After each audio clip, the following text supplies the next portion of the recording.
Let me tell you all the story of how my friend rented a haunted house.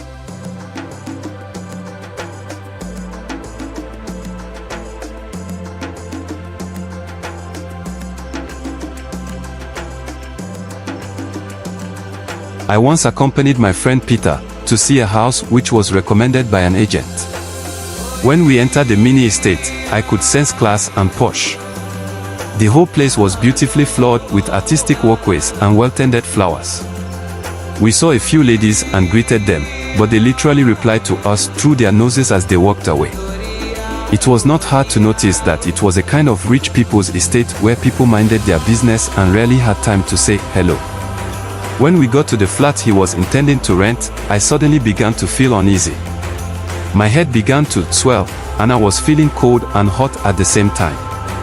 I managed to tour the two-bedroom flat with them as the agent kept talking non-stop, trying to convince my friend that the flat was the best.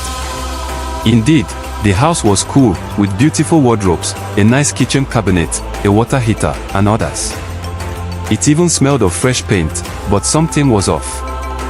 I tried to signal my friend that we should leave immediately, but he was already flattered by the persuasive words of the agent. From nowhere, an insect flew into the house and stung me on the neck. The pain I felt from the sting cannot be described. I tried to man up and chase the pain, but that spot turned reddish and began to swell up. I couldn't take it anymore, so I stepped out of the flat and went straight to the tap to wash my face and the affected area. When my friend finally came out with the agent, I called him aside and asked, "Peter, are you sure that you really want to take this house?" He looked at me as if I were demented before replying, "Don't you want me to take the house before?" "Not exactly, but my spirit does not really agree with that flat." He looked at me and scoffed. "Emma, your spirit is not always agreeing with you. I don't expect anything else from you." His sarcastic response was laced with insult, but I ignored him and we drove out of the estate. I got home and applied some ointment on the part where I was stung by that insect. Later that same day, I called my friend and told him that the house is not spiritually sound, but he laughed and told me not to bother about him as he just paid for the flat that evening. I was still talking when he caught the call on me. I dozed off after trying unsuccessfully to reach Peter's line again. Right there, I had a dream, more like a trance. In that dream, I was back to that flat that we left earlier in the day, but I didn't go with Peter and the agent. When I entered the house, the whole place was rough and unkempt. On the walls were sprinkles of dried blood stains. Everywhere just looked like a scene from a horror movie. As I moved closer to the room where that insect stung me, I heard muffled voices, more like someone was trying to scream, but the person's mouth was covered. I tried to open the door, and I woke up, panting heavily. I was practically breathless when I woke up. Everything looked so real, and I was convinced again that something was wrong with that house. I didn't know what else to do since Peter had switched his phone off. He had even paid for the flat, so I totally ignored everything and pushed it out of my mind. A few months later, I was relaxing in my house, watching a late-night movie, when my phone rang. I checked, and it was Peter. I dropped the phone because, since that house incident where he caught the phone rudely on me, we had not spoken. So him calling me all of a sudden at around 12 a.m. was a bit strange, and honestly, I didn't want to pick up the call. But he kept calling so incessantly that I had no choice but to pick up his call. The moment I answered the call, his panicky voice filtered into the phone. "Emma, please, are you at home? Please, I am coming to your house now." Each word was punctuated with heavy breathing. Being that we have not spoken for some months, I wanted to be sure that he was not on the run for a possible crime before allowing him to come to my house, but Peter has always been my paddy. Even though we fell off due to the house issue, I told him that I was at home and that he could come. He called me again shortly to say that he was at the gate of my house, and I went out. He was literally shaking like a jellyfish when he entered my house. The fear in his eyes was evident as he kept turning back as if someone were after his life. It was when he sat down that I paid closer attention to him. He was wearing a rumpled long-sleeve shirt on top of joggers. In fact, he looked so misplaced. I knew that asking him questions would not yield any results, so I allowed him to wait until he was ready to talk. He just sat there with his hands placed on his head and intermittently shouted, "Hey God." I was no longer watching the movie, as Peter had turned himself into a live theater performer with his theatrics. I kept watching him screaming, "Hey, hey," like a pregnant woman in labor, and I burst into laughter. He did not even look at me, but when I saw him wipe a tear from his eyes, I knew that the matter is serious. I came closer to him and placed a hand on his shoulder, urging him to talk to me. That was when he opened up to me on his ordeal in the house he packed into. "Emma, since I packed into that house, I have never had a night of rest. It has always been from one nightmare to another. If I am not dreaming that I was swimming in an ocean of blood and about to be drowned, then it is some strange figure trying to strangle me, or it's me tied to a stake and about to be killed. Why didn't you tell me all this while?" I didn't know how to tell you, since you already told me that the house was not spiritually sound, and I went on to pay for it, so I felt you may not be willing to hear any complaints about the house. In fact, I am tired. With all the terror I was seeing in that house, I resorted to spending the late evenings with the estate security. They also noticed that I rarely stay inside my flat anytime I'm home. One of them, Rashid, asked me why, but I couldn't explain anything to him. One day, he opened up and told me confidentially that someone was killed in the flat I rented. He said that not many people knew about it, as the information was secretly managed so that it would not blow out of proportion. He said that after the murder, the house was left uninhabited for a long time before it was recently repainted and rented out. I wanted to ask him further questions, but he just looked away. I don't have all the facts, but from what Rashid told me, that house is haunted. I looked at him and sighed. He didn't listen to me, even when I told him not to rent that house. Everything I would be saying to him would be like pouring water into a basket. I looked at his frightened frame and asked, "Is it because of what Rashid told you that made you leave your house tonight?" "No. Rashid told me about the murder last month, but I left the house because of what I experienced tonight. I just finished working on my laptop, and I went to bed.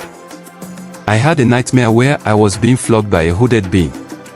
I couldn't tell if it was male or female, but it kept flogging me and all my pleas fell on deaf ears. I was just running around my bedroom while it kept flogging me. I suddenly woke up, drenched in my own sweat. My whole body was hurting me. As I stood up from the bed, I saw cane marks all over my body. He removed the long sleeve shirt and the joggers. His boxers were the only clothing on his body. What I saw that night made me speechless. There were welts all over his body, his back, hands, shoulder, legs, and thighs. No place was spared. He looked like a tortured prisoner, like he was flogged with a dozen canes at the same time. I shook my head and sat on the cold tiles. He noticed the hopelessness on my face, and he began to sob. I felt so bad seeing Peter sob like a little baby. I was confused. I didn't know what to do. How do I comfort a sobbing man? What words should I possibly tell him? He put his clothes back on and sat down on the floor with me.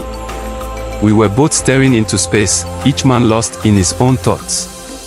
"We will find a way out," I said, but he only nodded.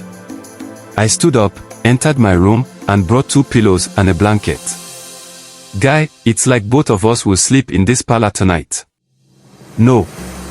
Don't worry about me, I don't feel sleepy." I ignored him and went on to spread the blanket on the floor. I went to the kitchen, turned the hot water into my water flask, and made hot chocolate for both of us.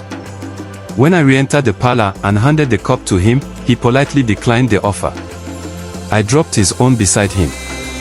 "Guy, you need to take this thing now as it's still hot because it will help clear our minds and put us in a better position to reason about how we will free your spiritual wife." He looked at me, but my face was just focused on the tea I was stirring. I took a sip and savored the deliciousness. "First thing tomorrow morning, we are returning your groom's price to your wife's people."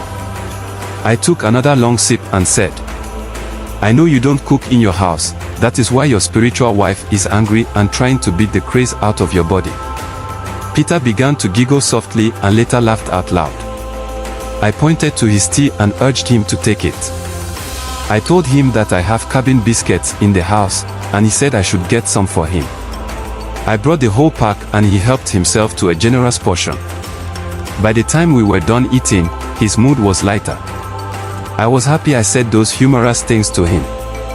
I packed the cups to the kitchen to wash, and by the time I returned, Peter was already sprawled on the blanket and snoring lightly.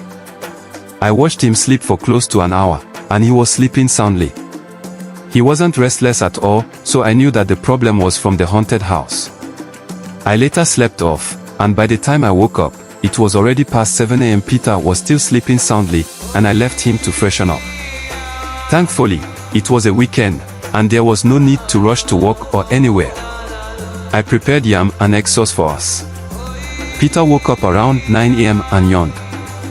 "Hope you slept well." He nodded, while still yawning. "Did they chase you in your dream again?" He laughed and stood up. "I do not pray for them to chase me again. Hey, I really slept like a baby. I can't remember the last time I slept so peacefully." "Thanks, my man." His demeanor was much calmer than it was last night. I told him that I had made food for us, but that we needed to talk. He agreed and left to use the restroom. When he came back, I told him that we needed to go to his flat. He gave me a piercing look, and I told him my mind. "Guy, when I told you not to rent that house, you were carried away by the aesthetics and went on to pay for it despite my warning. Now, it is time for you to right your wrong. You will go back to that flat and speak to the spirit of the person who was murdered there. But I was not the one who killed the person. Are we going or are we not?" He sighed resignedly and said, "We shall go." We ate the yam and egg sauce I made earlier. When it was time to bathe, I made him read Psalms, Psalm 91, of divine protection into the water before using it to bathe. Then we went to the house. I already told him what to say, so when we got there, we went straight into the bedroom and he did what I asked him to do. I wouldn't say it here so that some people will not go and practice it. It may backfire. After that, we picked the most important things he'll be needing, and left the bulky ones outside the flat, but we got the estate security to keep an eye on them. We moved every item out of that flat. No pin was left behind. We went back to my house and he stayed with me for a few weeks before searching for another house. This time around, he didn't need anyone to tell him to do the right thing.